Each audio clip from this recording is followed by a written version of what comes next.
Chapter 14, Developing Self. Section 14a, Accountability and Self-Management require. 14.1, Accountability. Accountability is defined as demonstrating reliability and honesty, and taking responsibility for the behaviors of self and team. Accountability is at the core of what it means to be an airman. In surveys of USAF members, accountability has been consistently rated as the most important foundational competency for success in a USAF career. Accountability requires leading by example, admitting mistakes, and doing the right thing even when it is unpopular or difficult. Accountable airmen embody the USAF core values of integrity first, service before self, and excellence in all we do, and take personal responsibility even when faced with the most challenging situations. You may not always recognize the important role your actions, or inaction, can play in a situation. Taking personal responsibility requires understanding the significance and potential irreversibility of failing to act. Recognizing your competence and ability to take the steps that are needed in a given situation, self-efficacy. Acting out of a sense of personal control, autonomy. For example, imagine you are working in a nuclear facility. You find out that one of your friends, a nuclear weapons specialist, has been cheating on his exams to maintain weapons system certification. Do you report him? What if your supervisor tells you to ignore the issue? Imagine you are working as a military training instructor. You observe one of your peers pushing his trainees too hard, yelling obscenities at them when they make mistakes, and forcing them to train more hours than is authorized. Will you say something? What if your immediate leadership is pressuring your peer to work his trainees more hours in order to meet training goals? Significance. In each of these situations, try to understand the significance of the situation by thinking about the bigger picture. 1. What if the same way you responded to your coworker in these situations was the way other people in the USAF were responding in similar situations? That is, what would happen if not just one, but many, MTIs pushed their trainees too hard, to the point of physical injury? What would happen if not just one, but many, nuclear weapons specialists didn't have sufficient expertise to repair key equipment or correctly follow emergency procedures? 2. What does the way you would respond to these situations say about who you are as a person? Are you someone who cheats and enables cheaters? Are you someone who looks the other way when there are potential risks to security? Are you someone who fails to stand up for the most junior and vulnerable airmen among us? Self-efficacy. Self-efficacy is a person's belief in their ability to address a situation, based on the skills they have and the circumstances they face. Recognize your own personal strengths and think about how you can bring your skills to bear on a situation. For example, you can use your communication skills, reflection, active listening, and recognition of nonverbal cues, and influence your peers by appealing to reason or shared values.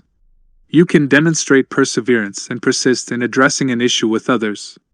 You can take initiative and try to help peers see situations as opportunities to learn. Try to make use of your unique strengths and talents. Maybe you can teach your friend, the nuclear weapons specialist, better study techniques to help him learn the material needed to pass his weapons system exams. Maybe you can show your friend, the MTI, better teaching techniques or coach him on how to exercise self-control and patience when correcting trainees. Have confidence in yourself and your abilities to address challenging situations. Autonomy. Ultimately, you are your own person. You make your own decisions on your actions or inactions. You have the freedom to choose how to respond to a situation. Even if so-called leaders or friends try to pressure you otherwise, you can act to support the greater good. 14.2. Perseverance. As airmen, we understand that excellence in all we do entails striving for continual self-improvement. But too often the way we think about our abilities may hold us back. Psychologists distinguish two mindsets regarding ability and other personal qualities. Fixed mindset refers to the belief that a person's intelligence and other personal qualities are mostly permanent, that you are a certain kind of person, and there is not much that can be done to really change that. In contrast, growth mindset refers to the belief in the capacity to fundamentally improve and significantly change the kind of person you are. Growth mindset entails a recognition that past mistakes or failures don't define who you are or who you can become. People with a fixed mindset are likely to give up easily when things get hard. They are constantly trying to prove themselves, prove their intelligence, prove their natural talent, and if they don't excel at first, may believe there is not much that can be done to change that. They tend to be overly sensitive about being wrong or making mistakes because they think their initial failures reflect a lack of ability that can't be changed. They may view exerting effort as evidence of inability. People with a growth mindset are likely to persist when learning new things and persevere on even the most difficult tasks. They put in effort and focus on improving, recognizing that challenges are needed in order to develop and grow.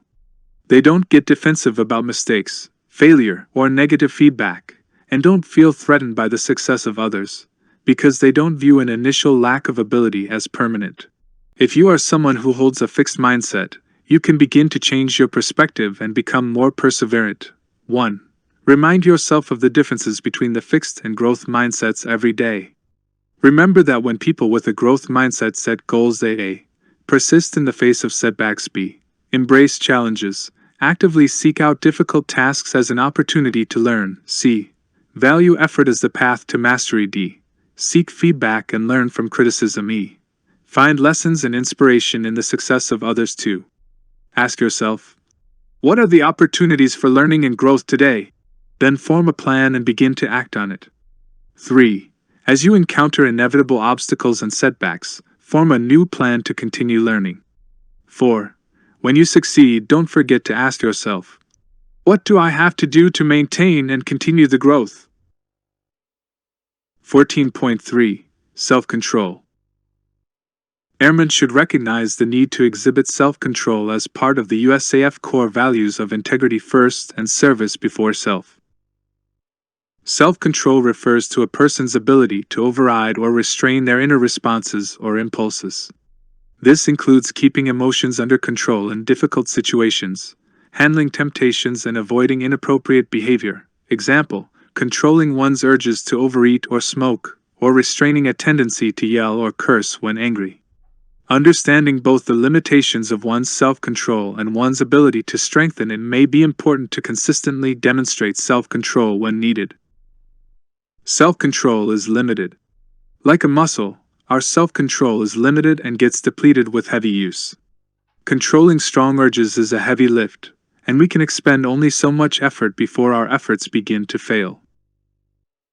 As a result, changing the situation to reduce temptation is more likely to prevent inappropriate behavior than expending effort to try to internally control urges.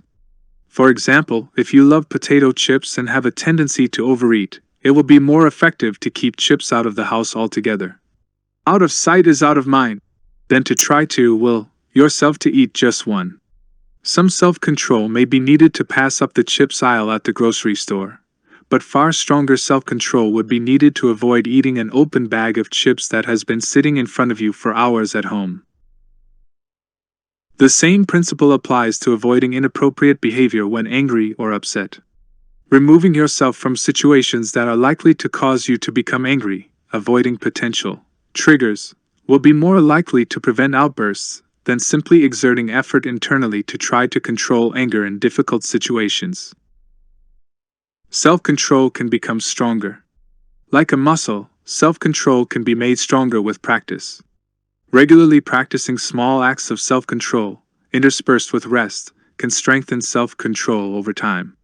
Further, improving self-control in one domain, example, controlling urges to overeat, has been shown to improve self-control in other domains as well, example, controlling other impulses, such as the tendency to curse or yell when angry.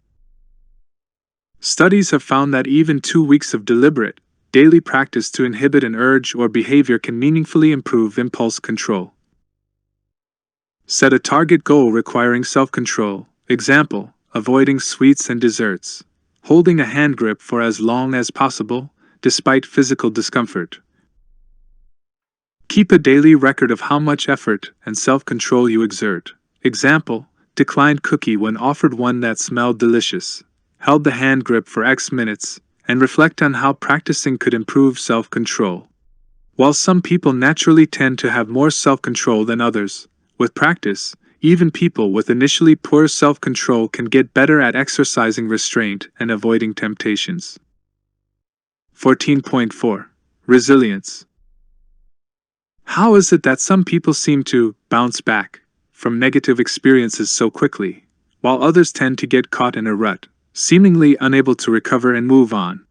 While external factors such as support, relationships, and spirituality all impact resilience, our resilience can also be affected by how we think about stressful situations.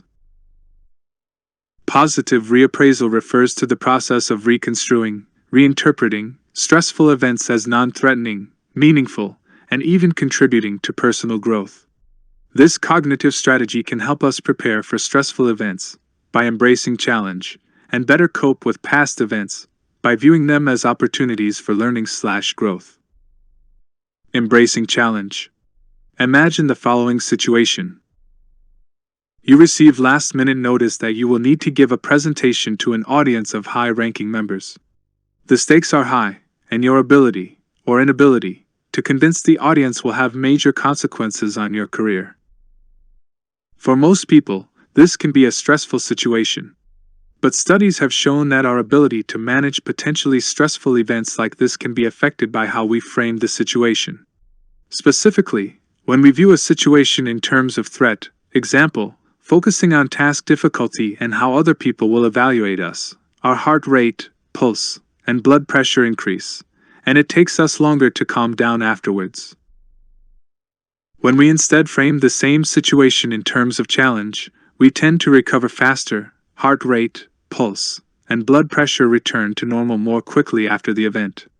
For example, before going into a stressful situation, you might tell yourself, or one of your airmen, "Even though this is a difficult task, it is a challenge that can be met and overcome. I have overcome other challenges in the past, and if I try hard to do my best, I can meet this challenge as well." When framed this way in terms of challenge, people report experiencing less anxiety about the task and demonstrate faster recovery. Viewing negative events as opportunities for growth. Sometimes negative events happen to everyone. Your presentation went poorly, and you received a poor performance evaluation. Or you experienced adversity outside of work, you got divorced, were in an accident, experienced the death of a family member, etc. Experts recommend reflecting on the problems and challenges we have faced. Try to make sense of the circumstances and ask yourself, is there something you could learn from this situation? Can you envision something good coming out of dealing with this problem? How could the event change your life in a positive way? How could you find benefit in this situation in the long term? Some examples of cognitive reappraisal to learn or grow from otherwise negative events. Someone who has a heart attack might view the event as a wake-up call and chance to modify their lifestyle and begin to change their diet. Someone whose spouse becomes seriously ill might view the need for caregiving as deepening their relationship and level of intimacy. Someone who has been abused might view their survival as evidence of their strength, and they might decide to dedicate their life to helping others make similar recoveries. Importantly, there is often the opportunity to learn from even more mundane stressful events. For example, having been treated rudely by a supervisor, one might learn how to relate more effectively with one's own subordinates in the future, i.e., having understanding of what type of supervisory behavior to avoid. Rather than a wishful denial of reality, cognitive reappraisal allows us to actively find meaning in adversity so that we can flexibly grow and adapt longer term.